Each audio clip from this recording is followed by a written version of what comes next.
One of the most important things you need to do when it comes to investing in crypto is to actually keep that cryptocurrency secure. It's not like a traditional bank account where your money can be safe or it can be refunded or something like that, but instead it really is the wild, wild west. And if you aren't safe and you aren't secure, you have the potential of losing all of the hard-earned money that you've made. So in this video, I'm going to give you guys all of my top security tips on how to be as secure as possible leading into this next bull run. Without further ado, let's get into it. The first thing that you guys need to make sure you do is properly manage your seed phrases. Way too often, I see people just take their phone out, take a picture of their seed phrase, and then just store it in their phone. But this is the last thing that you guys want to do. Think about all these different apps that have permissions to see your photos and could potentially just look at your photos and then wipe out your account completely. You also have the chance of losing these different pictures. So as much as I'd like to have these different photos on my phone, this is not the route to go. I personally have it in two different places. That way, if one place gets compromised, if there's a fire, if there's a flood, if some sort of natural disaster happens, I at least know that I have a second backup location. One of the things that might be interesting for you, depending on the country you're in, is you can actually get a bank safety deposit box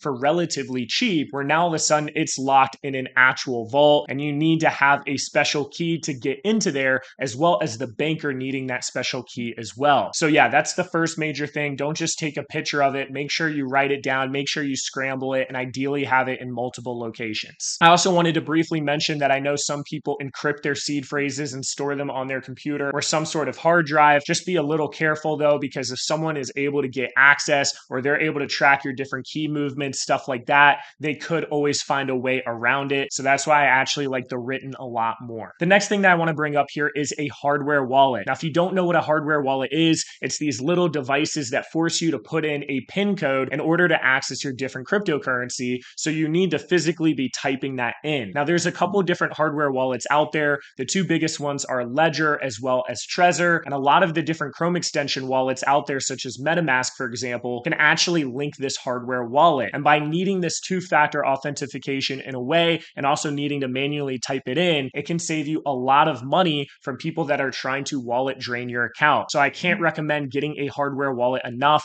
I personally have been using the Ledger, and I have an affiliate link in the description if you want to use it. But a lot of people really like Trezor as well. And it's important to keep these devices updated, because sometimes there can be different security vulnerabilities that get patched. And if you don't update yours frequently enough, you never know if there's going to be an exploit in the future. A bonus tip is that if you have a ton of funds, it might actually not be a bad idea to own multiple ledgers. And then that way you can kind of split up the funds in multiple wallets, just in case one of these seed phrases does get compromised and your account gets drained. The last thing that I want to mention about buying a hardware wallet is make sure you're buying it directly on their site. You might see other sites where it's a little bit cheaper, but you never know if they actually tampered with the device, and you're much better off buying direct from the source and having that additional security. The next recommendation I have is to always use a VPN. There's a lot of different VPN services out there. I personally use NordVPN, but there's also other cheaper options such as ExpressVPN or Surfshark. It's really important to use a VPN, and something like Nord actually has additional web protection as well as vulnerability detection as well as threat protection on top of hiding your IP address and making your network a lot more secure. So I can't recommend this enough.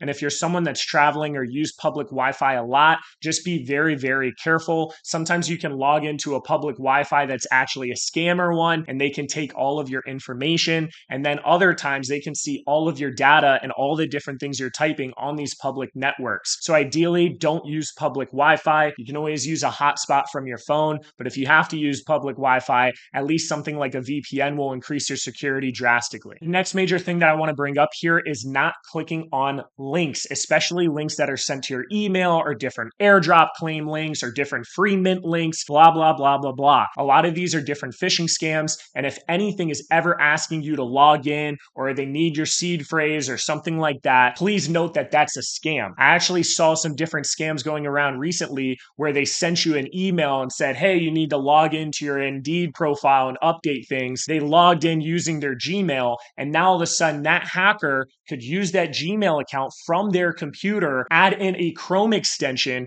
that then read all of the different things you typed, and they were actually able to get into this dude's wallet and take all of his funds. So whenever you see a situation where it wants you to log in or some sort of email you don't trust or some sort of airdrop claim, be very, very careful. Ideally, Ideally, with these different airdrop claims, you confirm with other people that it was in fact legit, and you go to the main site yourself rather than clicking on these different links. Don't get too excited and try to claim something right away. You're better off being patient, making sure other people claim it properly, and then going to the main site that you type out yourself rather than clicking on some sort of link that could be a scam. Even when you're on Twitter, they might have a fake Twitter that looks exactly the same as the main Twitter account with all these followers and botted engagement, blah, blah, blah, blah, blah. So just be very careful with those different things. And ideally, the different wallets that you're using to claim these different cryptos are only staking that one crypto that qualified you or whatever the case is, so that if there is, in the worst case scenario, some sort of scam, you're not losing all of your money. And that's why it's important, once again, to have something like a Ledger Nano S where you keep the bulk majority of the money that you have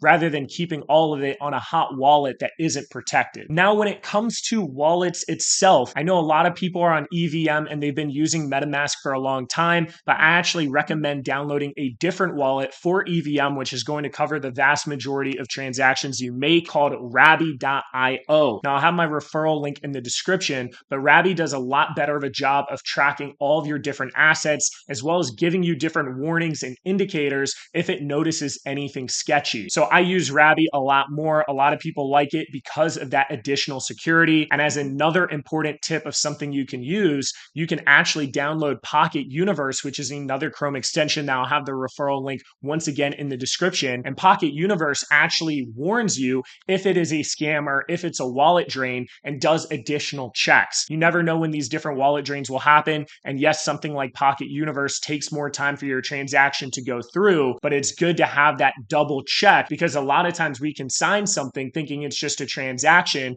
but you really ended up giving them permission to all of your assets and they can completely drain your account. So I recommend using Rabby as well as Pocket Universe to increase your security for different EVM stuff. And then when it comes to other chains like Solana, you got to be a lot more careful, because Chrome extension wallets such as Phantom have been known to get drained often in the past. Another very important tip for you guys to realize is that whenever you connect to some sort of site using your wallet, you are giving that site permissions. And if that site, even if it's a legit site such as Magic Eden, ever gets hacked, you never know how these different hackers are going to use these permissions to drain you. So whenever you're not actually using some sort of main site, you're better off going into the connected apps tab of your settings and just removing those different permissions. Now, I can get kind of lazy with this, and you'll see that I have Magic Eden on here and Jupiter and all these different things. But if you're really on top of it, you would be removing these permissions each time, or only connecting wallets that are designed for minting or these quick hot trades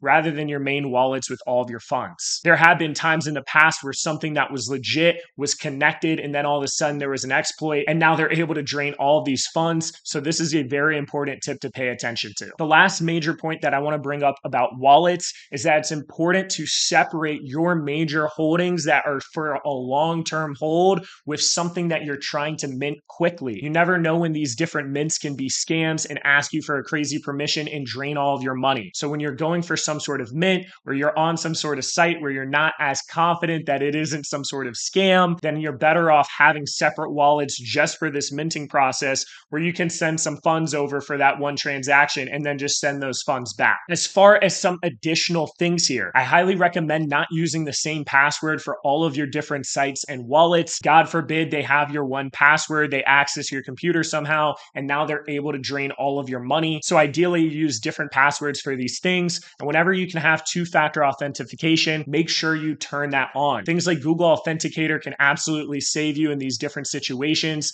And you want to make sure that the accounts that are tied to important things, such as your centralized exchange account, have these different two factors just in case someone is able to hack in. You're better off having way more security, even if it's a pain in the ass and isn't convenient sometimes, than by the off chance of someone being able to hack into your account and just drain all of your money. There are even different centralized exchanges out there where you can whitelist your IP address, and it takes 24 hours or 48 hours or something like that for another IP address to be added. So just be aware of these different additional securities, and I'd highly recommend adding them in, because if your money gets taken, you're kind of shit out of luck in this space. Holding your money on a centralized exchange, even something as big as Coinbase or Binance, is just asking to get screwed over. Look at FTX. They had tens of billions of dollars, or over $10 billion worth of assets that got lost on their platform. So this can happen to anyone. That was a major player in the US, and now people just lost their money. So please use your own keys. This is one of the privileges we have in the crypto space to be able to own those keys. So take advantage of it. The very last thing that I want to bring up here is to be aware of different scams, as well as always double check your transactions. There's two major mistakes that I see a lot of people make in the space when they first get involved. The first thing is if they talk to someone and they say,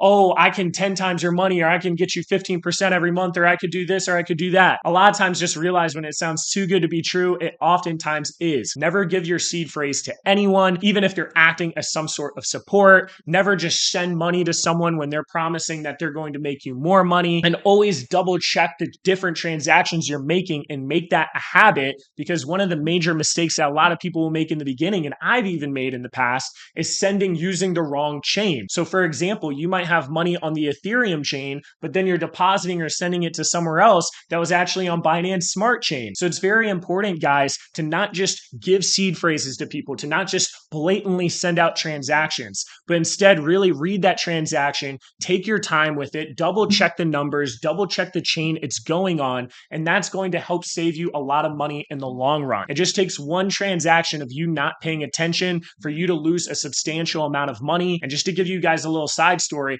I had done this by sending $8,000 on the wrong chain to Coinbase, and luckily I was able to just claim that back after a year later, and I just counted that money lost. So even as someone that's a veteran in the space that tries to pay a lot of attention, you're still going to sometimes make these different mistakes, and that's why it's important to really ingrain double checking everything and double thinking everything whenever something sounds too good to be true, and not just acting or going through this autonomous motion of, oh, here's an airdrop link, let me click on this and claim this. Always double check, always kind of be thinking of security in the back of your mind, because I know a lot of you guys are going to make a lot of money in this upcoming bull run, and one of the things you need to make sure to do is to not lose that money by making some sort of stupid mistake. And I've heard so many horror stories of people losing 100% of what they have simply because they haven't been taking these security precautions seriously. It's one of those situations where no one gives a shit until it happens to you, and then you wish that you had been a little more secure and a little bit more careful. So use this as your warning. I know a lot of people have really gotten screwed over in the past, and I hope that these different tips really help you guys